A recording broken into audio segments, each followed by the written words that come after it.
जवाब दिया। आज नोटिस का जवाब की डेट थी और आज हम तीनों निर्दलीय विधायक यहाँ पहुँचे और अभी हमने स्पीकर साहब से जो है बातचीत मतलब मुलाकात हुई है और जो मीटिंग जो है वो 2:30 बजे तक एडजर्न की गई है।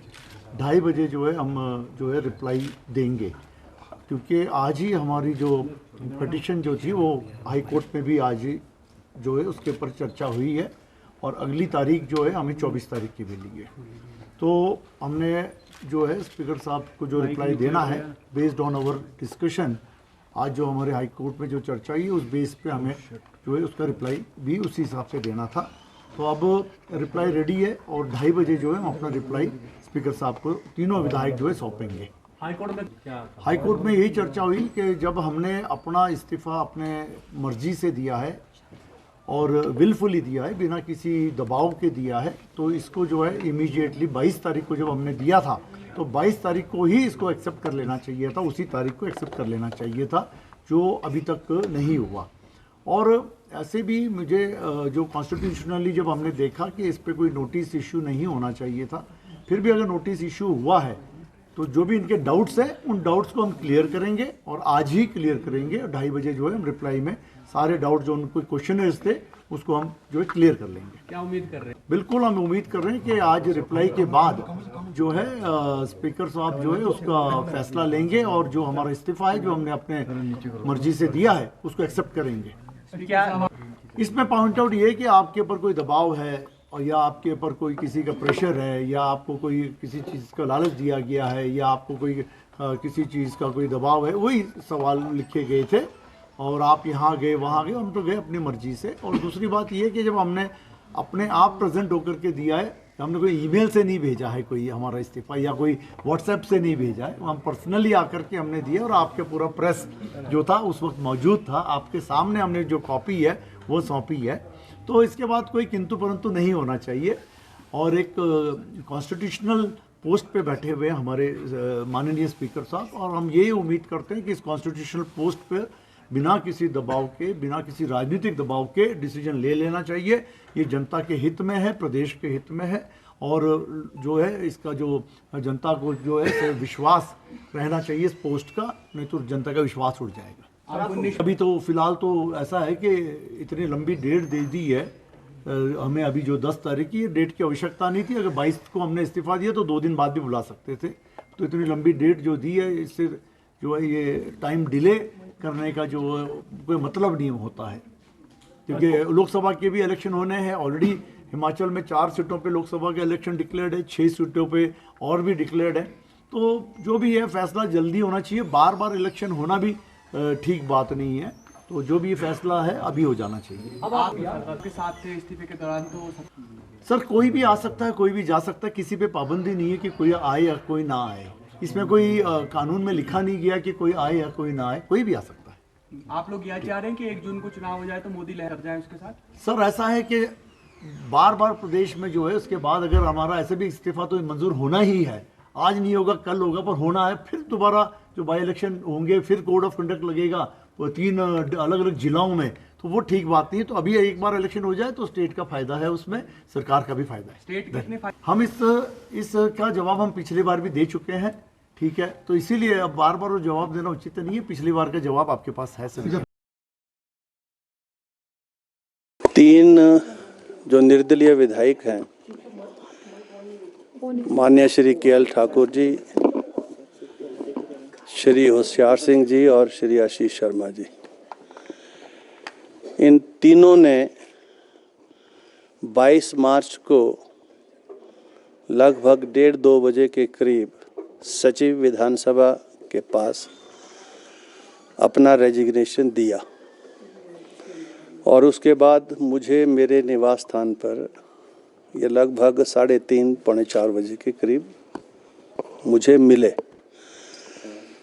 जहां मुझे भी उसकी कॉपी उन्होंने वहां पर दी।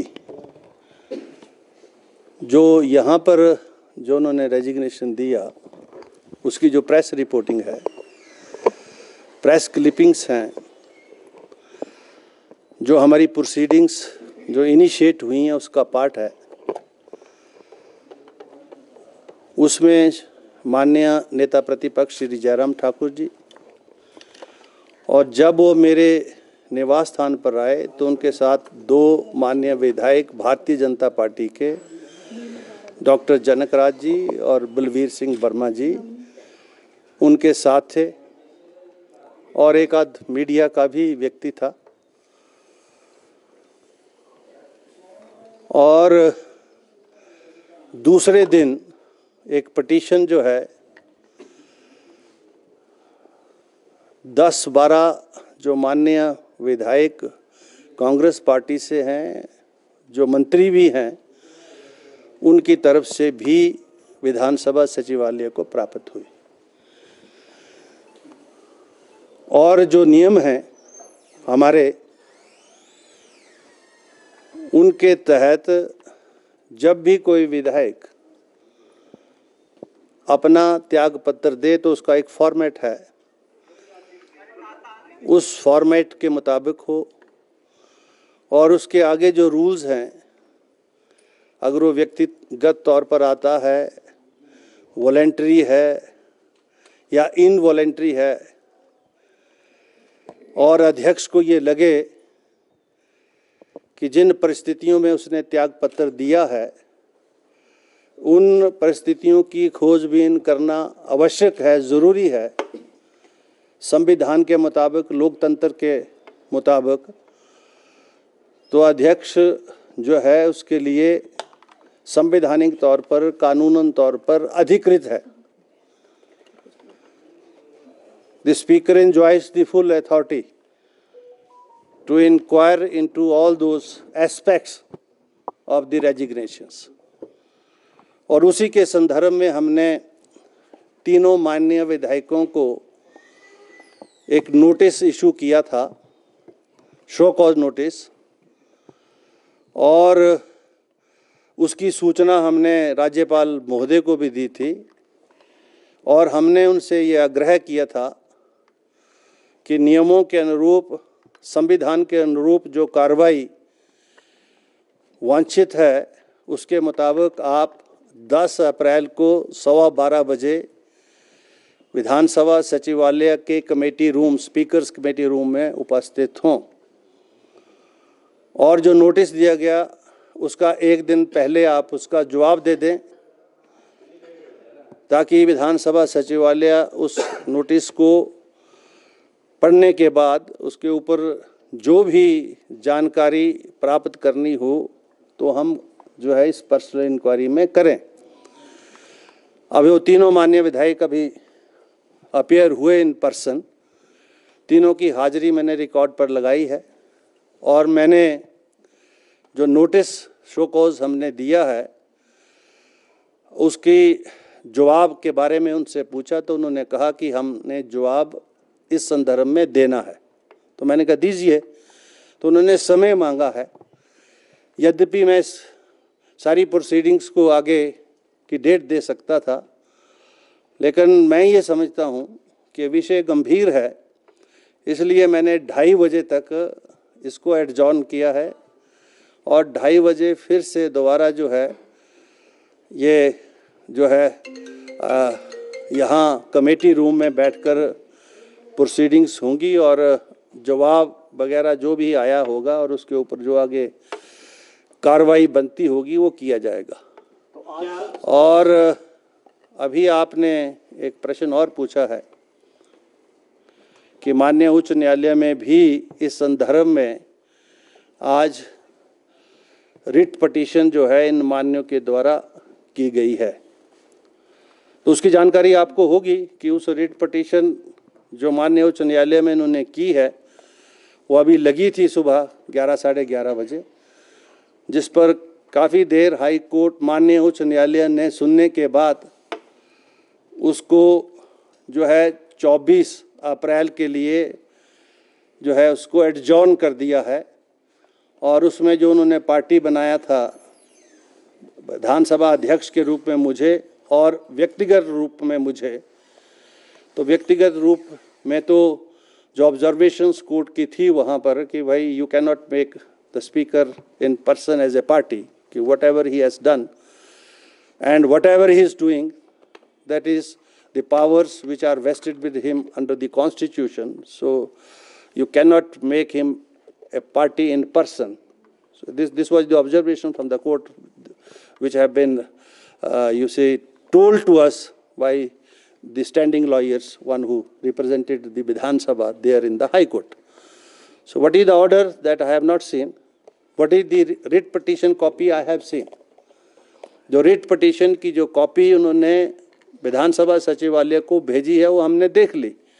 जवाब का नोटिस जो है, नोटिस का जवाब अभी उन्होंने देना है। तो जो हाई कोर्ट में उन्होंने जो रिट पिटीशन की है उसमें उन्होंने मेरे जो संवैधानिक अधिकार हैं उनको चैलेंज किया है और उन्होंने हाई कोर्ट से डायरेक्शन मांगी है कि स्पीकर को हाई कोर्ट डायरेक्ट करे कि वो हमारे रेजिग्नेशंस को एक्सेप्ट करे। अभी हाई कोर्ट ने इसके ऊपर कोई निर्णय नहीं लिया, मैं प्रोसीडिंग्स में हूँ। तो अब ये दो विषय आगे हैं। एक तो जो अधिकार कानूनन मेरे पास हैं, संवैधानिक तौर पर हैं, हमारी जो विधानसभा की जो प्रोसीजर है, रूल्स है, उसके मुताबिक जो प्रोसीडिंग्स ड्रॉ होनी है, एक वो विषय है। और दूसरा, अब मेरे उन सारे अधिकारों को चुनौती इस रिट के माध्यम से जो है इन माननीय विधायकों ने दी है और हाई कोर्ट ने उसमें कोई अभी तक ऑर्डर पास नहीं किया है। हमसे जवाब मांगा है तो हम उसका जवाब देंगे 24 तारीख को और उसके बाद हाई कोर्ट माननीय उच्च न्यायालय का क्या निर्णय आता है वो 24 को ही पता लगेगा जब वो निर्णय आएगा। और चूंकि अब ये दो पैरेलल प्रोसीडिंग स्टार्ट हो रही हैं तो स्वाभाविक है, क्योंकि अगर मैं इस प्रोसीडिंग को कंक्लूड भी करना चाहूँ तब भी नहीं हो पाएंगी, क्योंकि द मैटर इज नाउ सब जुडिस and pending with the honourable high court. Unless the high court adjudicate upon this matter whereby they have challenged, assailed my authority, and if anything comes from the High Court in the manner in which they have desired, then certainly we have a right to approach the higher court also. अभी तक कुछ हुआ नहीं है, इसलिए मैं उस बारे में कोई टिप्पणी करना नहीं चाहता। ये माननीय क्या बोल रहे हैं, क्या नहीं बोल रहे हैं, मैं उस पर भी टिप्पणी नहीं करना चाहता। क्या इनके रेजिग्नेशन संवैधानिक तौर पर वाजिब जायज़ हैं, मैं इस पर भी नहीं बोलना चाहता, क्योंकि प्रोसीडिंग्स अभी पेंडिंग है। और एंटी डिफेक्शन लॉ के मुताबिक कोई भी चुना हुआ विधायक अगर वो आज़ाद प्रत्याशी के रूप में चुना जाता है या किसी दल से चुना जाता है और वो दल बदल करता है तो 10th शेड्यूल को अट्रैक्ट करता है। और कोई इंडिपेंडेंट भी चुना जाता है तो वो भी 5 वर्ष के लिए चुना गया विधायक है। जब कभी वो पार्टी ज्वाइन करता है तो he also attracts the same provisions of the anti defection law. एक तरफ तो वॉलेंट्री रेजिग्नेशन है, दूसरी तरफ जो है ये विषय भी है। अब इन दोनों विषयों को जो है आगे हम इंक्वायरी के माध्यम से, हाई कोर्ट की प्रोसीडिंग्स के माध्यम से जो है हम देखेंगे और जो भी उचित निर्णय होगा उस समय पर हम देंगे। आप सबका बहुत बहुत आभार, धन्यवाद। Bureau report, city channel, Shimla.